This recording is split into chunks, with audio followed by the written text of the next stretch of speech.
يسعد اوقاتكم متابعين، واهلا وسهلا فيكم في قناتي. اليوم وصفتنا راح نعمل معاكم المفتول الجاهز او مفتول الباكيتات. طبعا هيو شوفوا حبة المفتول اللي عنا، شوفوا بالشكل هذا اللي راح نستخدمه اليوم في وصفتنا لليوم. طبعا راح افرجيكم الطريقة من البداية معاكم.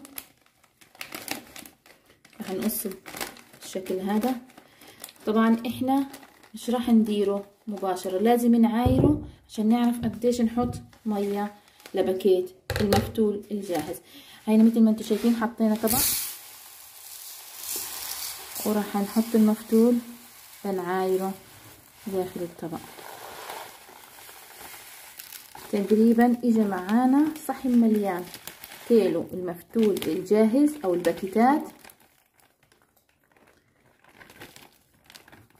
الباكيتات عاير معانا تقريبا صحن كامل بالشكل هذا، وبنديره في الوعاء اللي معانا.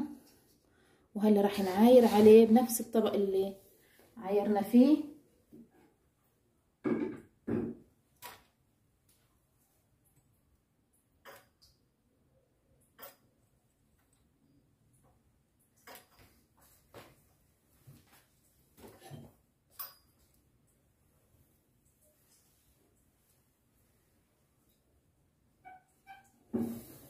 طبعا احنا حضرنا مية سخنة، يعني مش لدرجة الغليان، اقل شوية. راح نسكبها في الطبق اللي عايرنا فيه قبل شوية. طبعا احنا لازم تكون الكمية اقل، كان الصحن تو مليان ومطنطر كتير، يعني معبى كتير. هيا احنا صحن بسواته، يعني اقل بشوية بسيطة من الصحن اللي عبيناه. تمام بالشكل هذا. وراح نضيفه على المفتول.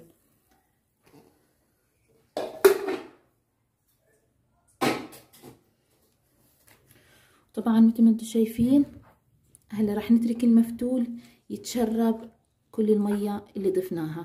طبعا بنحرك شوي حتى تفوت المية على جميع حبات المفتول اللي عنا.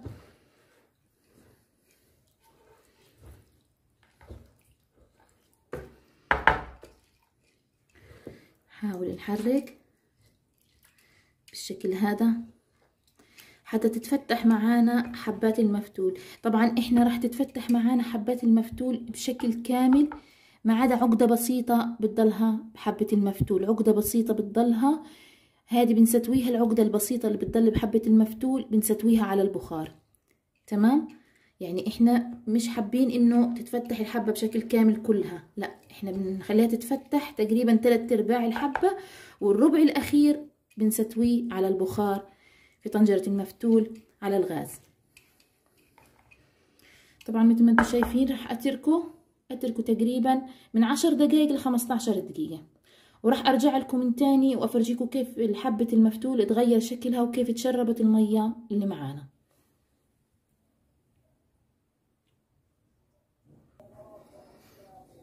هينا رجعنا لكم بعد 15 دقيقة. شوفوا كيف شكل المفتول اتغير والحبة اتفتحت معانا. داير اشي بسيط ويكون جاهز. فهذه يعني التفتيحة البسيطة راح نستويها على البخار. طبعا حطينا طنجرة من المية على الغاز ونستناها تغلي. بعد ما تغلي بنحط المفتول هذا اللي صار جاهز معانا.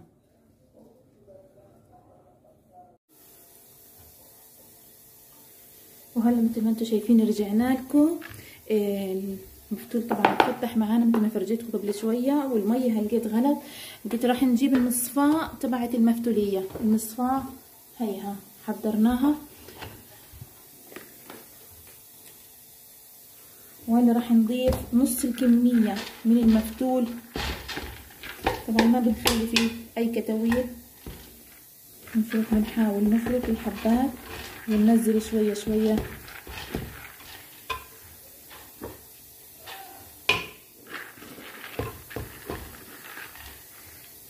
ننزل شوية من كمية المفتول اللي عنا، نحطها في قاع المصفاية بالشكل هذا. وهلا شوفوا مثل ما انتم شايفين البصل فرمناه لقطع وحطينا عليه جرادة مطحونة. ناعمة. بنقلبهم بالشكل هذا. طبعا احنا ما حطينا شوية كمون، راح نحط شوية كمون، ما بنكتر كتير، يدوب شوية بسيطة. وراح نحط شوية كمان من الملح.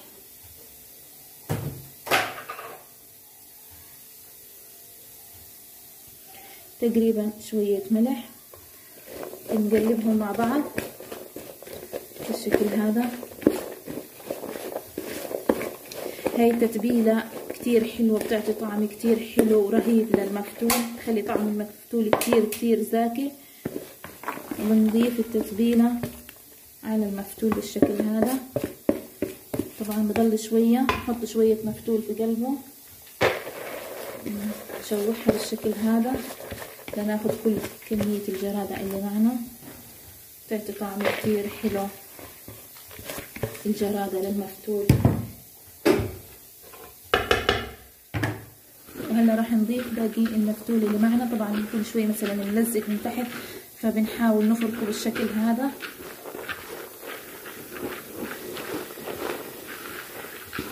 انتوا شايفين، نحاول نفركه ليكون مفيش معانا حبيبات متماسكة، لازم تكون حبيبات ناعمة مفروكة تماما.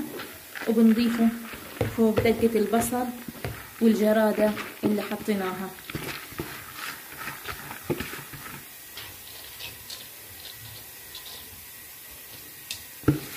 طبعا احنا نسينا نحط شوية من الشطة، راح ألحقها على الجيت وأضيف شوية بسيطة من الشطة المطحونة.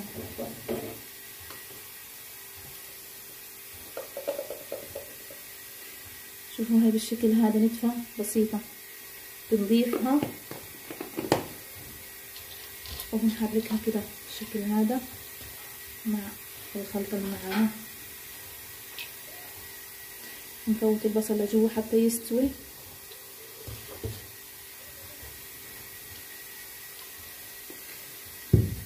هلا صار جاهز المفتول. راح نحطه على الطنجرة على الغاز. على طنجرة طبعا لازم تكون بتغلي وبتطلع البخار حتى يفوت البخار ويستوي المفتول على البخار ويستوي معانا ويكون جاهز للأكل للتقديم. مثل ما انتم شايفين هنا حطينا المفتول على الغاز وراح نتركه لمدة ساعة بالضبط. طبعا قبل الساعة تقريبا، بس يعدي من الوقت تقريبا نص ساعة، نيجي بنحزز بالسكينة وبنقلب، بنحاول نقلب المفتول وهيك. وبعد هيك ايش راح نتركه لمدة ساعة لعند ما يستوي معانا تماما، تستوي حبات المفتول اللي معنا وتتفتح تماما على البخار.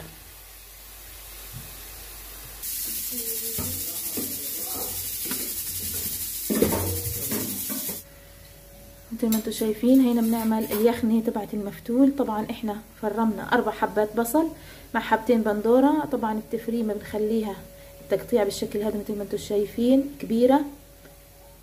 استنى اطلع بالمعلقة وتشوفوا بالشكل هذا القطعة كبيرة. حطيناها مع الغاز، حطينا عليهم شوية فلفل اسود وحطينا مرقة الدجاج. هنا راح نحط شوية من الكركم على المرقة، وراح نحط شوية برضو من الملح ونحركها. نحاول نشوف الملح كيف طعمه، إذا محتاجة ملح كمان بنضيف. لا تمام الأمور. راح نتركها على الغاز لعند ما البصل يستوي معانا ويدبل معانا، تكون البصلة لازم طرية. وهي الدجاج طبعا سلقناه، وهلا بدنا نحط عليه شوية صلصة وشوية بهار دجاج ونفوتها بالفرن ونحمرها.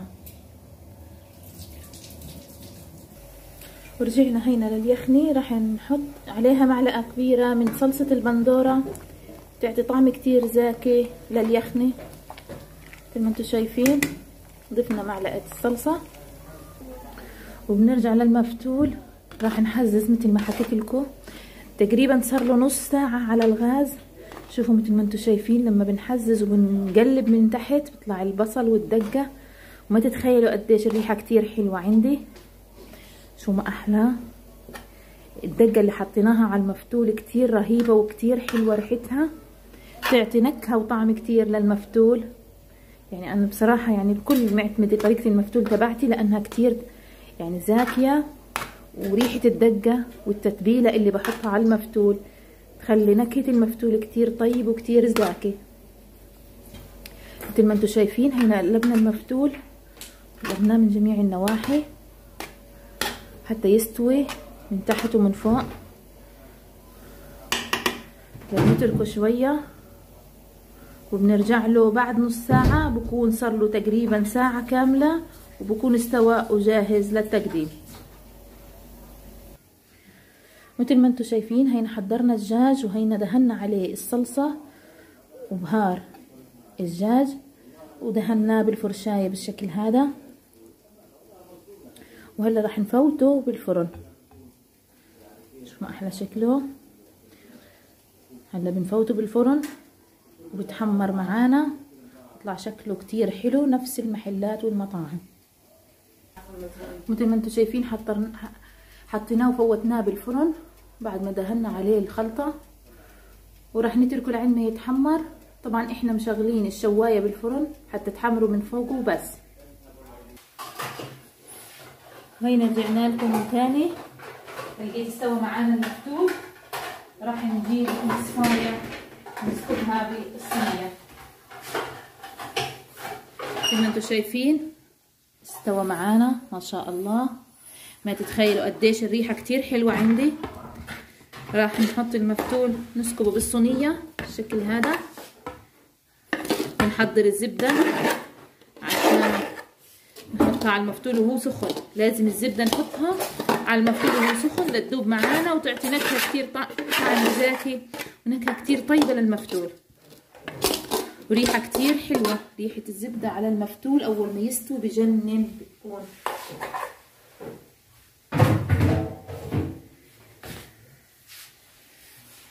طبعا احنا هاي الزبدة اللي عنا، طبعا احنا ما في غنى عن زبدة الهانم، ريحة وطعم كتير زاكي مثل ما انتم شايفين. راح ناخد بالمعلقة، ناخد قطعة، هاي وحدة، ناخد كمان قطعة، هي الثانية، ونضيفها وراح نقلب المفتول بالشكل هذا حتى تذوب معانا الزبدة.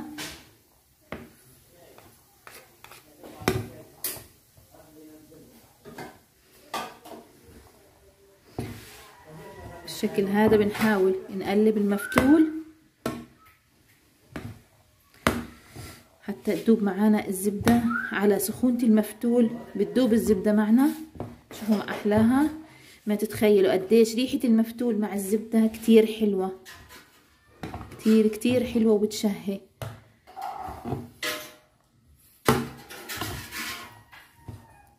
طبعا هذا اسمه المفتول الفلسطيني، طبعا أهلنا بالمغرب بسموه الكسكس المغربي.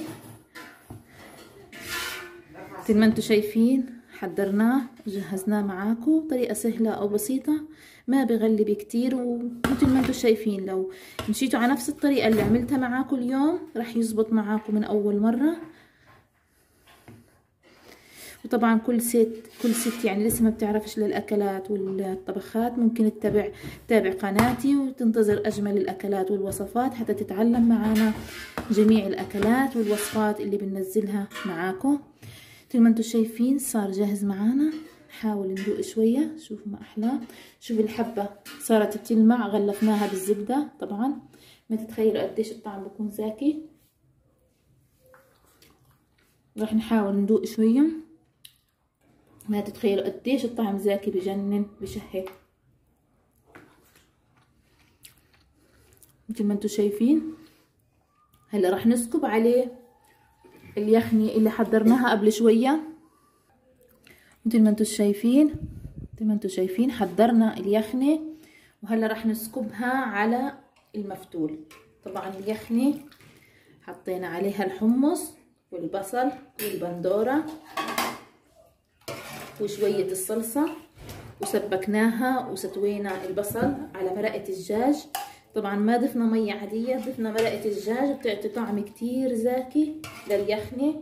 احنا سميناها يخني هو اللهجة الفلسطينية، في ممكن يسموها يعني على حسب اللهجة المصرية بسموها شوربة او شوربة. مثل ما انتم شايفين نحاول نوزع البصل. طبعا انتم مثل ما انتم شايفين البصل حبته كبيرة حتى ما يدوب معانا اثناء الاستواء. وطبعا ما ننسى الحمص، الحمص طعم كتير زاكي، الحمص على المفتول بجنن.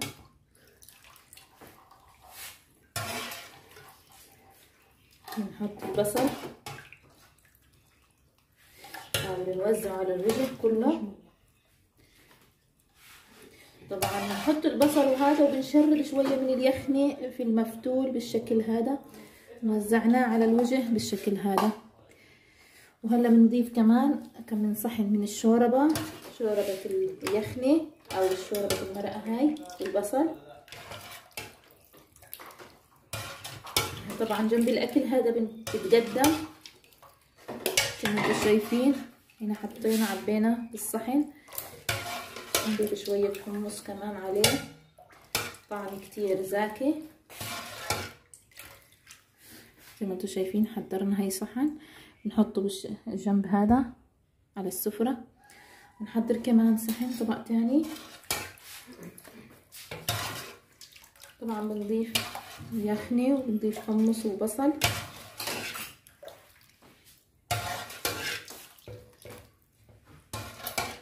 بالشكل هذا.